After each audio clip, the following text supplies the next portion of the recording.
আৰম্ভণি বৰগীত পৰিৱেশন কৰিবলৈ আমাৰ মাজত উদযাপন সমিতিৰ ফালৰ পৰা আইমাতৃসকল আহি আমাৰ মঞ্চত উপস্থিত হৈছে।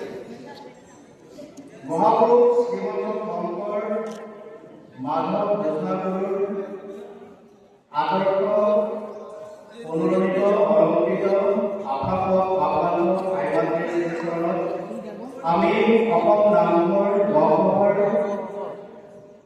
কেন্দ্ৰীয় কমিটি, জিলা কমিটি, উদযাপন কমিটি হৈ মনেৰে সহজ কৰি সেৱা নিবেদন কৰিছে। আমি আশা কৰোঁ আপোনালোকৰ সহযোগিতাই দুইদিনীয়া যি বৰদিন কাৰ্যসূচী, এই কাৰ্যসূচীৰ সফল ৰূপায়ণ সম্ভৱ হ'ব। আমি এইবোৰ ঠাইত উপস্থিত আছোঁ, যি ঠাইত উপস্থিত হৈ সেৱাক জনাব পাৰে জীৱন ধন্য হৈ যায়।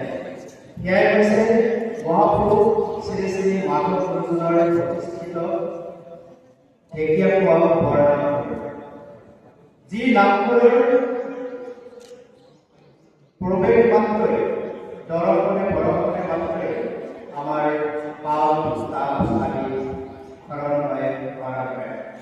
অসম নামঘৰ এক মহতি উদ্দেশ্য লৈ এই কৰ্মসভাত অংশগ্ৰহণ হৈছে আৰু তাৰ সাক্ষী কৰোঁ আপোনালোক আজি ইয়াত উপস্থিত হৈছে। অসমত সত্ৰৰ নামঘৰ বহুত সংখ্যক আছে আৰু অসম তথা বহিৰাজ্যৰ নামঘৰ জাতিক পৰ্যায়ত থকা নামঘৰসমূহক একত্ৰীকৰণৰ যি এক বিশাল প্ৰয়াস, সেই প্ৰয়াসৰ প্ৰথমটো প্ৰয়াস ঢেকীয়াখোৱা বৰনামঘৰ প্ৰাংগণত অনুষ্ঠিত অসম নামঘৰ মহাসভাৰ প্ৰথম নিৰ্বাচন প্ৰতিষ্ঠান। সঁচাকৈ আমি যদি মূল্য অনুভৱ কৰিছোঁ পদব্ৰত নন্দিত এইখন পবিত্ৰ স্থানত সেৱা নিবেদন পায়। আমি আমাৰ এই কাৰ্যসূচীৰ যি আৰম্ভণি বৰগীত, এই বৰগীতখন পৰিৱেশন কৰিবলৈ আমি আমাৰ মাজত আমন্ত্ৰণ কৰি অনোৱা আই মাতৃসকল উপস্থিত হৈছে।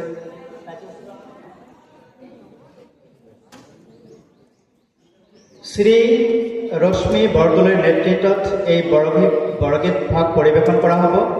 বৰগীত ভাগ পৰিৱেশন কৰাৰ আগতে আমি আদৰণি সমিতিৰ ফালৰ পৰা তেখেতলৈ এখনি অংগবস্ত্ৰৰে আদৰণি জনাবলৈ আদৰণি সমিতিৰ সাংস্কৃতিক সমিতি উপসমিতিৰ সভাপতি প্ৰদীপ বৰদলৈ দেৱক আগবাঢ়ি যাবলৈ অনুৰোধ জনাইছোঁ।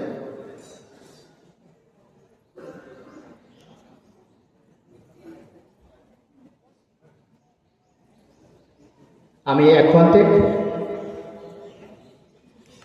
থিয় হৈ চিনাকি দিবলৈ অনুৰোধ জনাইছোঁ আমাৰ দলপতিগৰাকীক, এখেত শ্ৰী ৰশ্মিৰেখা বৰদলৈ।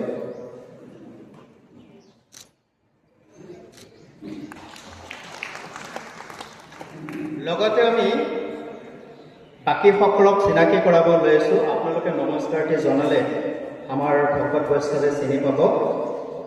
জয়শ্ৰী বৰা কলিতা, নিবেদিতা মহন্ত, নিৰুপমা হাজৰিকা, দীপ্তি হাজৰিকা, নীলা বৰা কলিতা, মিনতী দাস, দীপু দত্ত, ৰূপৰেখা ফুকন, কুইন বৰা, দীপালী বৰা, গোলাপী বৰা, কুমুদিনী বৰা, স্মৃতি কলিতা, মনজ্যোৎস্না শইকীয়া, দীপালী নেওগ, ৰুমি শইকীয়া, দীপশিখা দত্ত লাহন, বন্তি কলিতা ফুকন, মমিদা, মুঠ 20 গৰাকী আই বাপে মিলি এই বৰগীতটি পৰিৱেশন কৰিব। আহক আমি ভক্তিৰ অমিয়া ৰসত বুৰ যাওঁ আমি।